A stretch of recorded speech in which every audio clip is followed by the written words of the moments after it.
Well, good evening everyone. It's my pleasure to declare this congregation open. Can I please invite you to take your seats, make yourselves comfortable on this gloriously warm summer's day.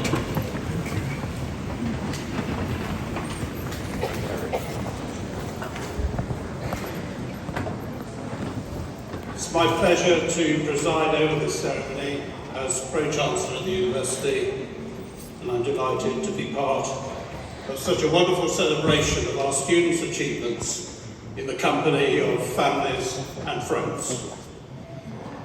Please show a warm welcome now to our Vice-Chancellor, Professor Philip Plowden, as I call upon him to give the opening address.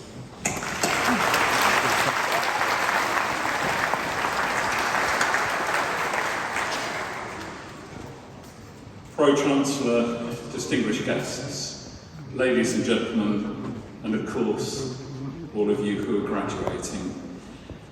I am delighted to welcome you all to Birmingham City University's graduation ceremony, especially since today marks the first ceremonies we've been able to hold in person since January 2020. So, welcome back to Symphony Hall here in the heart of Birmingham, for a day we thought, well, at some point was never going to happen again. Now, graduation is always a pleasure because it's such a special day. It's a day for celebration for you, our graduands, for our university community, many of whom are gathered behind me, and for all the friends, families and supporters who are here. But I have to say that today has felt like even more of a distinctive occasion than it would have done before the pandemic. After the last 2 years, these ceremonies are very special indeed. So thank you to all of you who have made the time to join us to celebrate today. And I know that those of you who are graduating this summer have had one of the most unusual student experiences any of us will have experienced. But we're here, and we're now in a position to be able to give you the celebration you deserve. And I'm delighted that during the next month or so, we will do what we always promised for all of our students and give each and every student who has graduated from Birmingham City University over the past couple of years the opportunity to participate in one of these ceremonies, to celebrate without restrictions and without compromise. So graduates, this is above all your day, but this year we also need to start by acknowledging all of those who've supported you on what has been such an exceptional journey. Now around me are some of the staff who've supported you in your learning and who are as proud of your achievement as you are. And of course, all throughout this amazing hall are your family, your friends, your supporters, the people who have been there for you when times were tough. So let's start the ceremony, graduates, by thanking the academics and support staff at BCU and friends, family and supporters who've been such an important part of your success.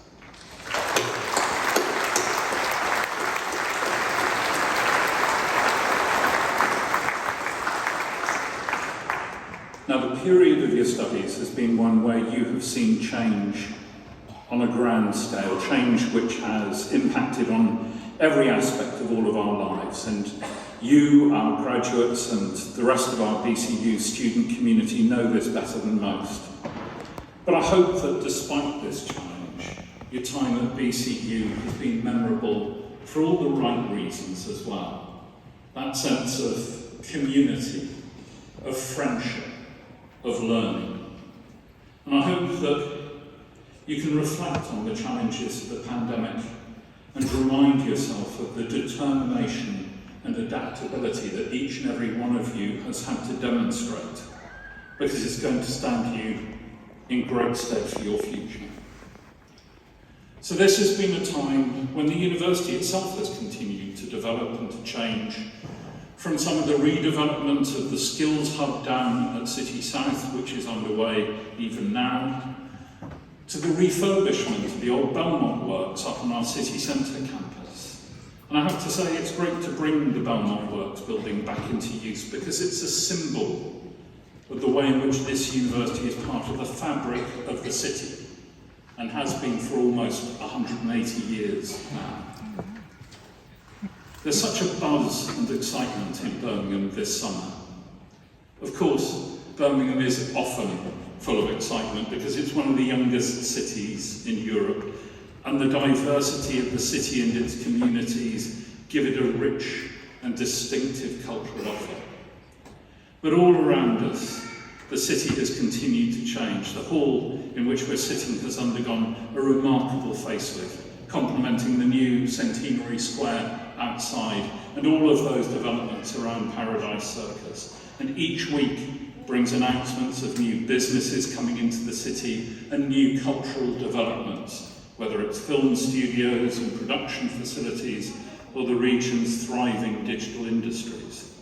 And of course, at the moment there's that particular sense of excitement as we prepare for the Commonwealth Games, just a couple of weeks away now. It's just a wonderful time to be here in Birmingham. And I know that there are many individuals across our community who are taking every opportunity the Games has presented, whether that's spectating or volunteering or working at the Games.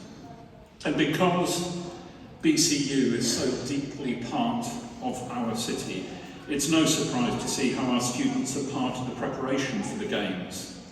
We've seen our costume design students create the costumes for the opening event of the Birmingham 2022 Festival. And our jewellery students have continued a long heritage of medal making right here in the city because they're the ones who have designed the medals which the athletes will be presented with on the podium. These links with the Games going on in the city reinforce our mission as the university for our city, and they underline our rich creative heritage. The last couple of years have made clear why what happens in universities is so important to the city, region, to the country as a whole. The role of research, the role of knowledge creation, the development of new practices, and nothing could bring this more vividly to life than the speed at which the new vaccines were developed to help moderate the impact of the recent pandemic. Knowledge has never been more important, and that's something that each of you provides evidence of as you celebrate your graduation today. And that's why this ceremony today is so important, because it's right. Bianca Manzanese. Postgraduate Certificate in Education in School Direct, Primary and Early Years with Qualified Teacher Status, Stacey Flynn.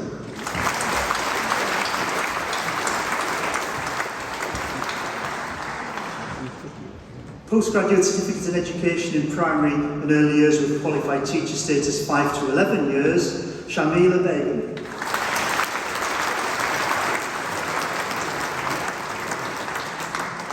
Peter Hartley.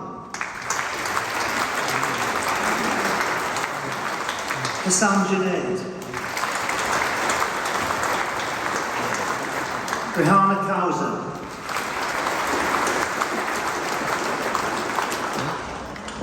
Postgraduate Certificate in Learning and Teaching in Higher Education, Hassan Junaid. Rihanna Kauser.